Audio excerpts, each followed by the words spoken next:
मुझे याद है मैं अपने 20s में अक्सर मीनिंग ऑफ लाइफ के बारे में सोचता था। हम कौन हैं, कहाँ से आए हैं, हमारी लाइफ का पर्पस क्या है। ये सभी सवाल मेरे लिए बेहद खास थे। उम्र के साथ साथ सोचने का समय कम हो गया और फिर ये सवाल पीछे कहीं छूट गए।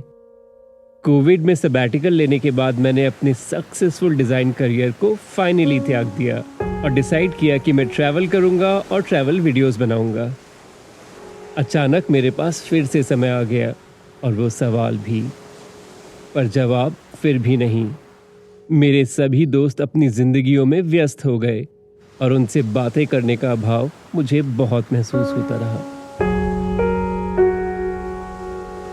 पर क्या कर सकते हैं, life moves on and so do friends. पर फिर मुझे एक दिन एक ईमेल आई। मैंने सोचा क्यों नहीं, there is nothing to lose, right.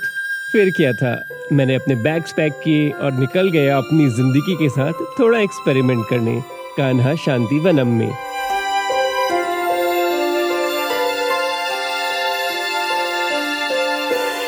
Hyderabad के पास 1400 एकड़ में बसा कान्हा हार्टफुलनेस इंस्टीट्यूट का हेडक्वार्टर्स है। इसे आप एक आश्रम कह सकते हैं, एक स्पिरिचुअल रिट्रीट कह सकते हैं, और यहाँ से होती है ध्यान के संसार में आपकी यात्रा की शुरुआत। पर मैं यहाँ आखिर कर क्या रहा था एग्जैक्टली तो पता नहीं, पर शायद अपने सवालों का जवाब ढूंढ रहा था। सुप्रभात कान्हा शांतिवनम से। मैं कान्हा में अगले 5 दिन के लिए रुका हूँ और इन 5 दिनों में जो भी मेरे साथ होगा, जो मेरी पर्सनल जर्नी होगी, उसमें मैं आपको अपने साथ ले चलूँगा। मैं आपको कान्हा के कुछ बहुत यूनिक एक्सपीरियंसेस और यहाँ के कुछ बहुत यूनिक अचीवमेंट्स के बारे में बताऊँगा। और होपफुली जब तक ये वीडियो ख़त्म होगा आप मेरे साथ साथ इस जगह के बारे में कुछ नया सीखेंगे और होपफुली आप कुछ पर्सनल ट्रांसफॉर्मेशन के बारे में भी मेरी जर्नी के थ्रू ज़रूर सीखेंगे। Let's get started. यहाँ मैं रुका वेलनेस सेंटर में और यहीं से मेरी यात्रा की शुरुआत भी हुई।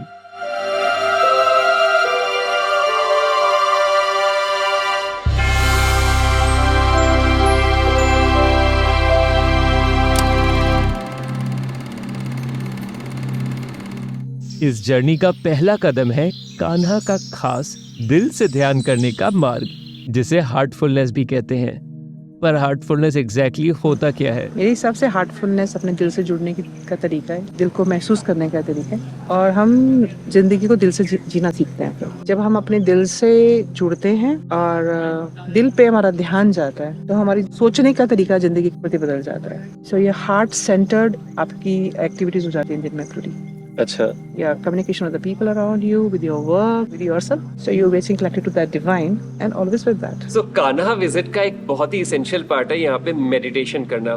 मेडिटेशन बहुत स्पेशल है क्योंकि इनकी अलग तकनीक है जिसके हिसाब से मेडिटेशन आप करते हैं। ये प्रोसेस एक्चुअली 3 दिन तक कंटिन्यू होता है, तो 3 दिन में आपके 3 सेटिंग्स होते हैं। Day 1, Day 2, Day 3 में आप अलग अलग प्रोसेसेस को सीखते हैं, किस तरह से आप हार्ट को फोकस करके मेडिटेशन कर सकते हैं। और ये जनरली जो आप मेडिटेशन करते हैं गाइडेड मेडिटेशंस होते हैं, तो कोई आपके साथ एक्चुअली बैठेगा, 1-on-1 सेशन लेगा और आपको सिखाएगा कि वो प्रोसेस क्या करते हैं। आपके कोई सवाल है, आप सवाल पूछ सकते हैं। It's a very interesting process. हम इसकी शुरुआत करते हैं Day 1 में मेरे सेशन के साथ। जो भी हार्टफुलनेस की तकनीक सीखना चाहते हैं उन्हें एक प्रिसेप्टर प्रोवाइड किया जाता है। मुझे भी एक प्रिसेप्टर मिले, सुमित जी। मिलते ही हमारा कनेक्शन फटाफट बन गया। वो कानपुर से थे और मैंने अपने बचपन की कई समर वेकेशंस वहीं बिताई थी। पर शायद ये जितना सहज लग रहा था, ध्यान करना मेरे लिए इतना आसान नहीं था। शायद मेरी सबसे बड़ी समस्या थी मेरा खुद का इंटरनल रेजिस्टेंस। जब पहले दिन सुमित जी मुझे ये मेथड सिखा रहे थे, मुझे कॉन्स्टेंटली अंदर से लग रहा था कि मैं क्या कर रहा हूँ यहाँ। क्या सिर्फ मेडिटेशन से ही मेरे सवालों का जवाब मिल जाएगा? मेडिटेशन में क्या हुआ अब तो मुझे याद नहीं, पर जब तक हमारा सेशन खत्म हुआ मुझे काफी हल्का फील हो रहा था। दूसरे दिन मैं काफी ओपन माइंडेड था।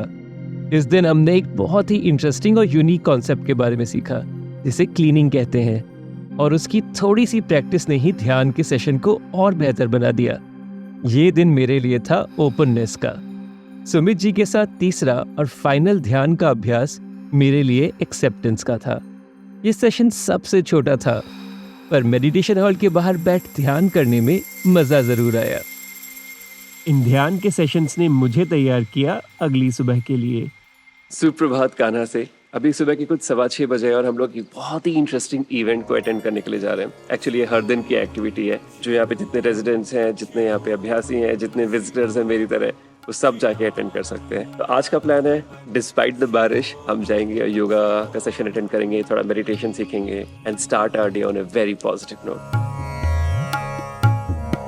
शिवोऽहं शिवोऽहं शिवोऽहं शिवोऽहं चिदानन्दरूप शिवोऽहं शिवोऽहं। मेडिटेशन के बाद हमने योगा भी किया, और अगर आप यहाँ शांतिवनम में रहते हैं तो ये सेशन आपकी दिनचर्या का एक अभिन्न हिस्सा बन जाएगा। शिवोऽहं चिदानन्दरूप शिवोऽहं शिवोऽहं।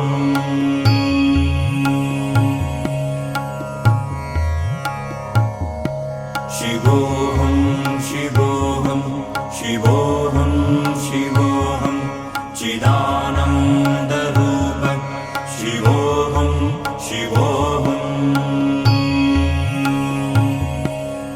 अब मैं ध्यान के रास्ते पे निकल गया था और मेरा अगला पड़ाव था यात्रा गार्डन।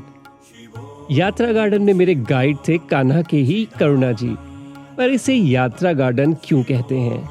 यात्रा गार्डन एक बहुत स्पेशल जगह है जहां हमारा परिचय होता है हमारे 13 चक्रों से। तो हमारे गुरुजी हैं दाजी, उनने अपने हिसाब से देख के कि महसूस करके खुद के एक्सपीरियंसेस के बेस पे ये एक यात्रा गार्डन बनाया है।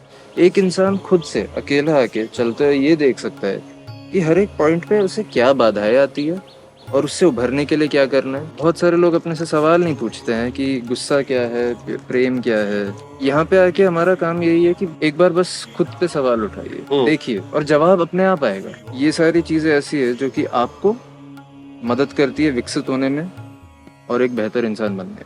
हर चक्र को एक यूनिक आर्किटेक्चर, रंग, पौधों और रास्तों से दर्शाया गया है।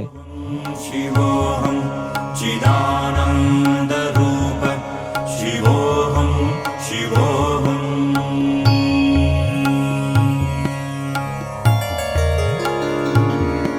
शिवोऽहं शिवोऽहं शिवोऽहं शिवोऽहं चिदानन्दरूप शिवोऽहं शिवोऽहं।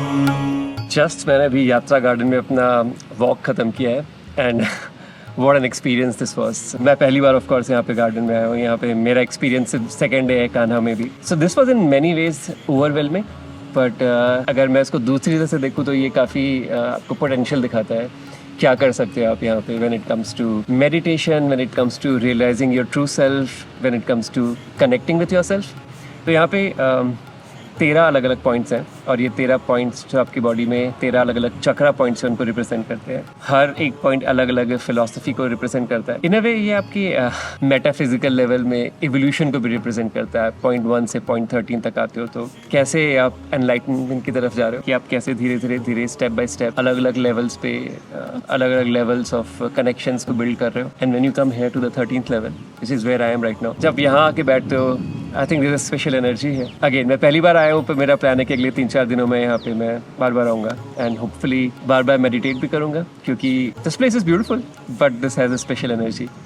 तो वो हार्डनेस करने के लिए बार बार एक्सपीरियंस करना पड़ेगा। But so far it's been my most favourite place at Kanha. Kanha में माइंड, बॉडी और सोल की रिजुविनेशन और हीलिंग के लिए बहुत सारे एक्सपीरियंसेस है। आप मेडिटेशन तो डेली करते ही हैं, पर उसके साथ साथ आप यहाँ पे वेलनेस सेंटर में भी आ सकते हैं, जहाँ पे एक्चुअली काफ़ी सारे एक्सपीरियंसेस डेवलप किए गए हैं आपकी ट्रीटमेंट के लिए, हीलिंग के लिए या आपकी रिजुविनेशन के लिए। इसमें मेरा फेवरेट है आयुर्वेदा, तो नेक्स्ट हम वही करते हैं।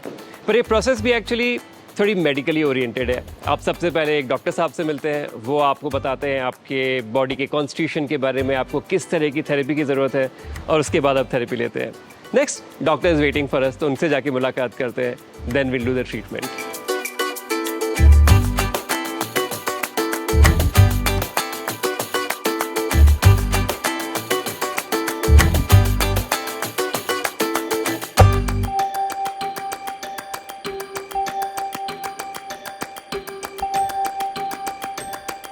Today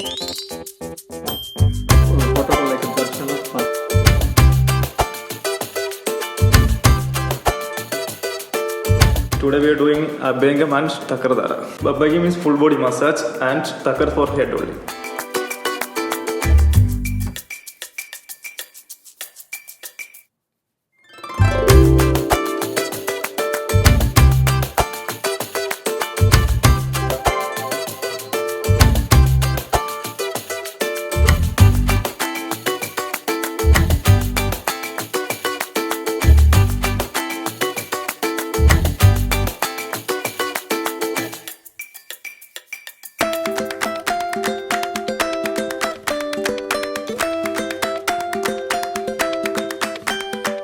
तो एक बहुत ही इंटरेस्टिंग चीज़ मुझे अभी पता चली। हम लोग अभी डॉम एरिया में आए, यहाँ पे 4 विंग्स हैं, there is a very interesting water harvesting system.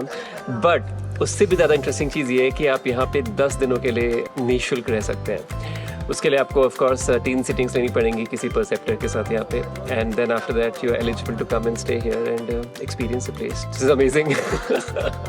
I had no idea. तो आपको क्या करना है, आपको हैदराबाद आना है बस, and then you will be hosted here. मैं यहाँ और भी कई लोगों से मिला जो मेरी ही तरह किसी चीज़ की खोज में आए हुए थे।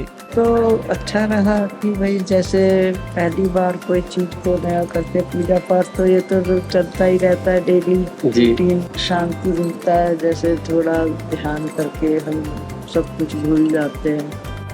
आज मेरा बर्थडे है, so I wanted to celebrate it in a different way.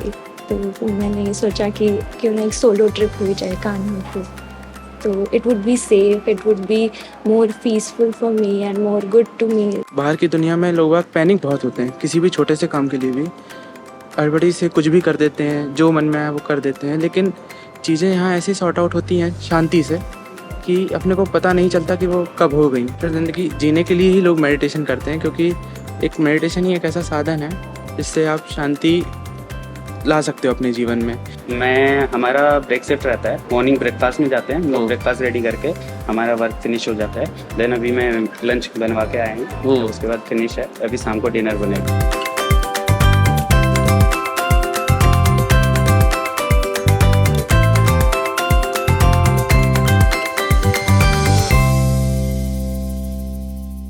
Next मैं आपको भोजन पे ले चलता हूँ।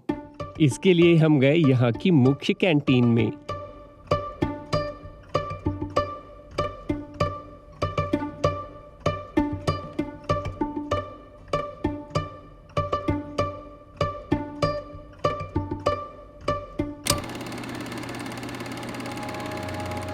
कान्हा में परिवर्तन के कई मायने हैं। शायद सबसे सहज और प्रभावपूर्ण परिवर्तन स्वयं का है। पर क्या स्वयं का ट्रांसफॉर्मेशन काफी है? वेल हाँ, पर ये इस यात्रा का अंत नहीं है।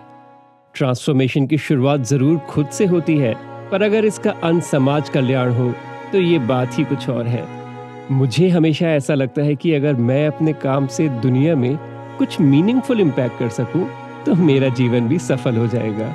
क्लाइमेट चेंज और सस्टेनेबिलिटी 2 ऐसे विषय हैं जो आज संसार में सबसे महत्वपूर्ण हैं और जिनमें ट्रांसफॉर्मेशन की जरूरत है।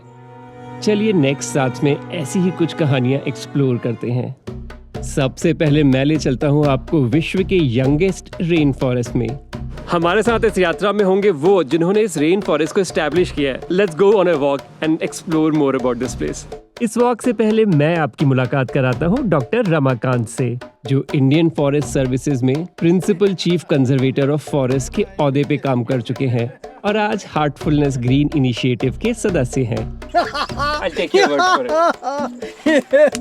And I'm here in Kanha Shantivanam because the journey started 40 years ago.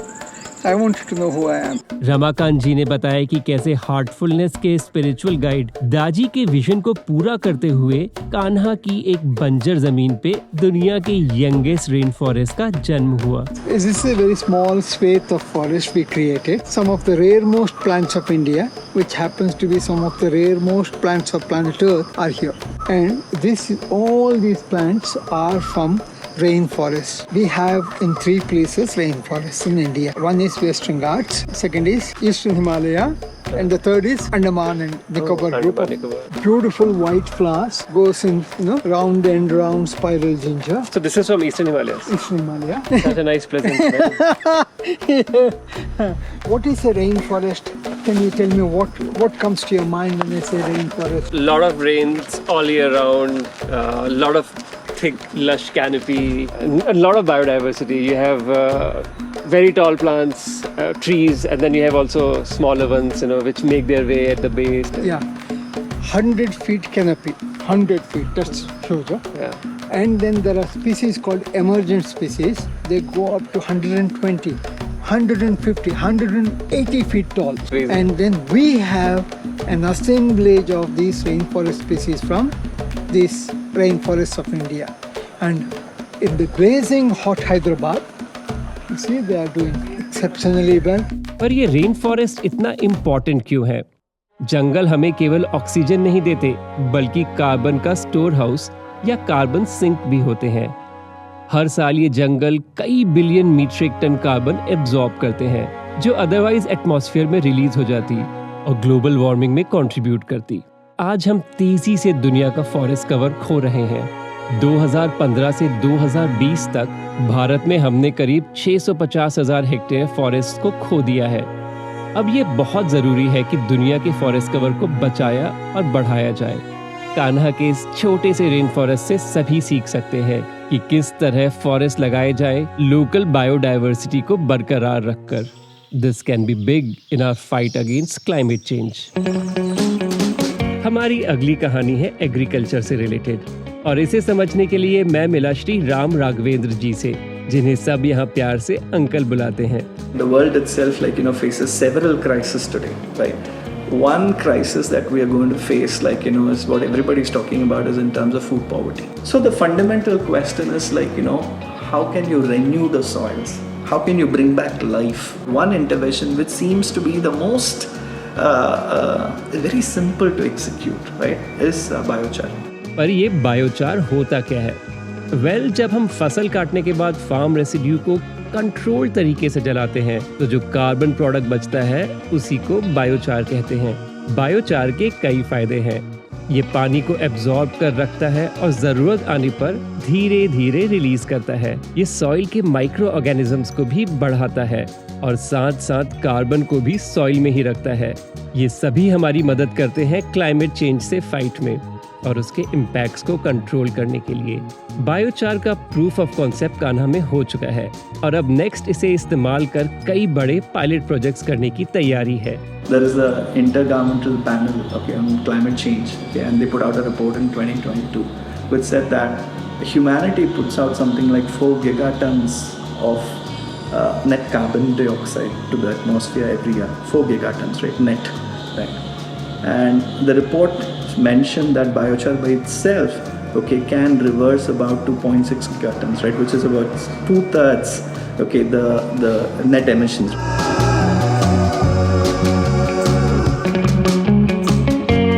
Energy consumption भी क्लाइमेट चेंज का एक अभिन्न अंग है। हम जितनी एनर्जी कंज्यूम करते हैं उतनी ही ग्लोबल वार्मिंग होती है, but not if you use solar energy. Kanha में सोलर पावर से 1.5 मेगावाट एनर्जी जनरेट होती है। यहाँ सोलर पैनल्स कई बिल्डिंग्स में भी इंटीग्रेटेड हैं और कई व्हीकल्स भी सोलर पावर से चलते हैं। यहाँ का नेक्स्ट स्टेप है 100% carbon neutral campus. Water conservation के लिए यहाँ 9 झीलें करीब 23 एकड़ में फैली हुई हैं। रेन वाटर हार्वेस्टिंग से यहाँ साल भर पानी को इकट्ठा किया जाता है, जिससे ग्राउंड वाटर में इजाफा होता है और फाइनली ये हैदराबाद की बड़ी झील को भी रिप्लेनिश करता है। मेरे लिए ये सभी कहानियाँ बहुत स्पेशल थी, क्योंकि ये सभी हमारी दुनिया को एक बेहतर जगह बनाती हैं। They help transform and improve the world around us.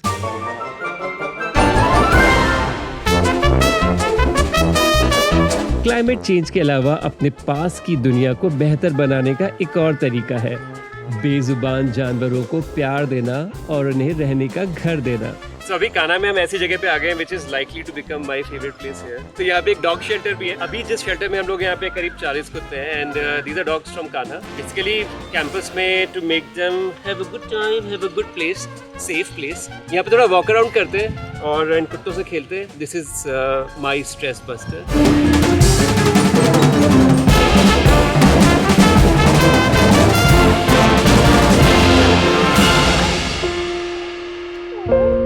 आप लोग ये जरूर सोच रहे होंगे कि क्या कान्हा में मेरी इस विजिट के बाद मेरा ट्रांसफॉर्मेशन हो गया, क्या मैं एक नया सिद्धार्थ बन गया। वेल लेट्स बी रियल, इतना कुछ तो अभी नहीं हुआ और एक विजिट में ऐसा होना संभव भी नहीं है। ध्यान और ध्यान से ट्रांसफॉर्मेशन किसी प्रोसेस का अंत नहीं है, बल्कि एक प्रोसेस ही है। मैंने इतना जरूर सीखा कि जितना ध्यान का अभ्यास आप करेंगे उतना ही आप खुद को समझ पाएंगे। शायद सभी सवालों के जवाब खुद में ही बसे हैं और ध्यान एक मार्ग है वहां तक जाने का। ध्यान अंत नहीं है, ध्यान शुरुआत है। मुझे उम्मीद है आपको आज की ये थोड़ी व्यक्तिगत सी कहानी जरूर पसंद आई होगी। अगर अच्छी लगी तो इसे YouTube पे भी लाइक करें। अगर कोई सवाल या सुझाव है तो कमेंट भी करें और मेरी इस ट्रैवल जर्नी को फॉलो करने के लिए इस चैनल को सब्सक्राइब भी करें। अगले वीडियो में आपसे जल्द ही मुलाकात होगी। अभी के लिए अलविदा।